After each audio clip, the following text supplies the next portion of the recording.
네, 여섯 번째는 의미 분석에 대해서 함께 살펴보도록 하겠습니다. 자, 의미 분석은 이 semantic analysis인데요. 자, 결국엔 우리가 그 자연어 처리 단계에 의해서 형태수 분석이 일어났고 그 lexical analysis, 그다음에 syntax analysis가 들어갔고 그다음에 semantic analysis 단계. 그러니까 즉 그 전에 형태수 분석과 구문 분석한 결과를 해석을 해서 결국엔 이 문장이 가진 의미를 파악하는 작업이 바로 semantic analysis입니다.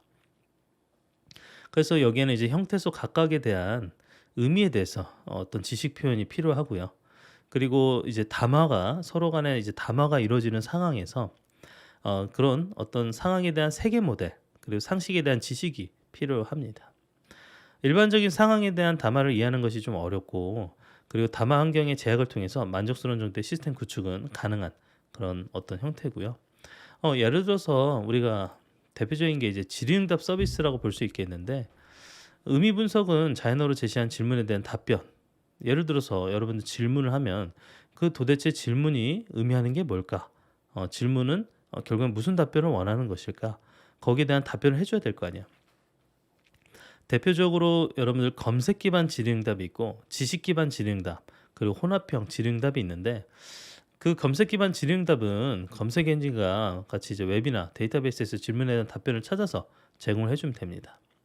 그리고 이제 지식 기반 질의응답은 질의의 의미를 수로 논리식으로 이제 변환을 해서 온톨로지 등의 이제 정형화된 지식 베이스에 대한 논리적인 추론을 해서 답변을 합니다. 그 혼합형은 이 두 가지를 합쳐서 웹이나 이 텍스트 데이터뿐만 아니라 지식 베이스도 함께 이용하는 형태를 의미합니다. 결국엔 어디를 대상으로 이 결과를 찾아서 여기에 대한 질의에 대한 응답을 할 것이냐에 따라서 구분이 되는데요. 여러분들 이제 수많은 어떤 질문들을 최근에는 어떤 식으로 하죠? 그냥 검색 엔진에서 하나요? 아니면은 AI 스피커에다가 내가 궁금한 점을 물어보고 이러지 않나요? 그래서 뭐 좀 찾아줘. 그거에 대해서 답을 알려줘. 그럼 거기에 대해서 AI 스피커가 찾던가 아니면 자신이 가진 어떤 지식 베이스를 가지고 거기에서 답을 찾아서 대답을 하거나 뭐 이런 식으로 해야 됩니다. 예를 들어서 뭐 오늘 날씨 알려줘 하면은 그 날씨에 대한 정보를 찾아서 그 결과를 이렇게 음성으로 알려주잖아요. 그런 것처럼 질의응답은 굉장히 많이 사용이 되는 그런 서비스 중에 하나인데 그런 이 질의응답이 대표적인 바로 semantic analysis가 필요한 부분이라고 보시면 되겠습니다. 자, 단어의 의미, 그 중의성 해소에 대한 부분입니다. 특정 문장에 등장하는 그런 단어가 지금 어떠한 의미인지를 좀 판별하는 과정이 필요합니다. 예를 들어서 배를 타고 강을 건넜다. 배를 많이 먹었더니 배가 부르다. 물가가 배로 올랐다. 우리 학과 축구팀은 총장배에서 우승했다. 여러분 지금 이 배가 가지는 이 중의성이 너무 많죠. 여러분 지금 첫 번째 배를 타고 강을 건넜다. 자, 여기에서 어떻게 여러분들은 해석을 할 수 있나요? 이 사람은 이거에 대해서 이게 어떤 의미인지 이제 판별하는 게 조금 쉽습니다. 왜냐? 거기에 대한 이 컨텍스트 그 어떤 문맥을 파악할 수가 있기 때문이죠. 자, 배를 타고 강을 건넜다. 배는 여기에서 쓰인 배는요. 타는 배입니다. 그렇죠? 우리가 타는 노젓고 할 수 있는 그런 배를 의미하고 그 다음에는 배를 많이 먹었더니 배가 부르다. 그 앞에 배와 뒤에 배가 다른 배죠. 앞에 배는 과일의 배를 의미하고 뒤에 배는 우리 사람 배를 의미합니다. 많이 먹으면 부르는 배. 자, 그 다음에 세 번째 물가가 배로 올랐다. 여기에서의 배는 뭐죠? 타는 것도 아니고 먹는 것도 아니고 우리 사람 인체의 배도 아니고 바로 수치적으로 몇 배, 두 배가 올랐다. 그러니까 배로 올랐다. 즉 그 어떤 숫자에 대한 의미를 가지고 있죠. 자, 그 다음에 우리 학과 축구팀은 총장배에서 우승했다. 총장배. 무슨 총장배, 뭐 누구 배. 그러니까 누구가 이제 이 경기를 이제 열었는지 누구 이름으로 열린 건지 그거를 의미하는 또 배죠. 자, 이렇게 다양한 이런 중의성 해소가 필요한 부분에 대해서 예제를 살펴봤고요. 자, 그다음에는 화행 분석입니다. 화행. 자, 대화 중에 발화가 어떤 종류인지를 파악하는 거예요.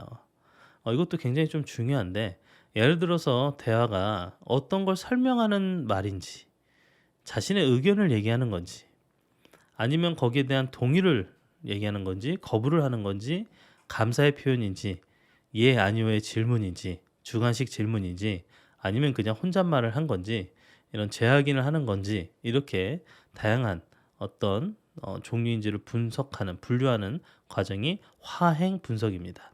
당연히 이런 화행 분석이 필요하겠죠. 예를 들어서 AI 스피커한테 무슨 질문을 하면 그게 질문지는 알아야 그거에 대해서 답변을, 질의응답을 하기 위해서 답변을 찾아갈 것 아니에요. 그러니까 결국엔 이 화행 분석을 통해서 지금 현재 이 대화 중에 이 문장이 무슨, 이 대화가 무슨 종류인지를 알아내야 되는 그런 부분이 있겠습니다. 예를 들어 혼잣말을 하는데 이 혼잣말에 대해서 AI 스피커가 반응을 하는 거예요. 그러면 안 되겠죠. 네. 자, 그다음에 문맥 함의입니다. 이거는 문장에 그 표면적으로 나타낸 사실 이외에 함의된 사실을 파악하는 게 바로 문맥 함의인데요. 자, 이 컨텍스트, 이 문맥에 대해서 우리가 그거 외에 어떤 지식 정보를 활용해서 거기에 함의된 사실이 무엇인지를 파악하는데 사용을 할 수가 있겠습니다. 한글은 세종대왕이 창제했다. 자, 이제 한글이 누가 창제했냐? 바로 세종대왕이라는 인물이 창제했다. 이렇게 볼 수 있는데, 근데 이거는 여기에 대해서 우리가 함의된 사실을 파악해서 이 문장 자체에 대해서 나타낸 사실은 한글이 세종대왕이 창제했다라는 그런 어떤 사실이죠. 근데 이것만 가지고 우리는 한글은 조선시대에 창제되었다라고 함의된 사실을 파악할 수가 있습니다. 왜냐? 세종대왕은 조선시대의 왕이잖아요. 그래서 이런 시대, 장소, 그거에 대한 어떤 정보가 지식이 가지고 있기 때문에 한글은 세종대왕이 창제했다 해서 한글은 조선시대에 창제되었다라는 어떤 함의된 사실, 문맥 함의를 파악하는 게 가능하다라는 겁니다. 자, 근데 이런 것뿐만 아니라 다양한 어떤 그 문장들에서 우리가 함의된 거를 이 인간은 쉽게 발견할 수 있는데 컴퓨터는 그렇지 않겠죠. 자, 그다음에 의미 분석. 이제 통사적으로는 옳으나 의미적으로는 틀린 문장이 있을 수 있습니다. 예를 들어서 돌이 걸어간다. 바람이 달린다. 자, 이게 이게 그 어떤 그 의미 분석 전에 어떤 분석 결과로는 맞아요. 그죠? 형태소 분석과 구문 분석에 따라서는 이게 문제가 될 소지가 없습니다. 그런데 시멘틱 분석에서는 이게 의미적으로는 틀린 문장이 되죠. 여러분, 돌이 걸어갈 수 있어요? 바람이 달릴 수 있나요? 그럴 수 없잖아요. 그 의미가 의미를 알아야지만 알 수 있는 이런 부분, 바로 의미 분석을 통한 그런 결과로서 우리가 이런 부분이 잘못된 부분이다라는 것을 알 수 있겠죠. 그 다음에 이제 모호성, ambiguity 문제입니다. 말이 많다. 말이 많다 해서 이 말이 horse 말인지 speech 말인지 이거에 대한 모호성이 발생할 수 있겠죠. 너무 짧기 때문에 말이 많다. 그러면 여러분들 그냥 듣기로는 눈앞에 말이 많은 걸로 보이시나요? 아니면은 어떤 사람이 말을 많이 해서 말이 많은 것으로 보이시나요? 어떻게 의미를 해석해야 될까요? 이 의미 분석도 마찬가지로 이런 모호성 문제가 발생할 수 있습니다. 자, 여기서 이제 통사는 생각이나 감정을 그 말로 표현할 때 완결된 내용을 나타내는 최소의 단위가 통사입니다. 즉 우리가 통사적으로는 옳으나 의미적으로는 틀린 모호성의 문제, 이런 것들이 이 세멘틱 어널시스에서 단계에서 발생할 수 있다라는 부분을 다시 한번 언급을 합니다.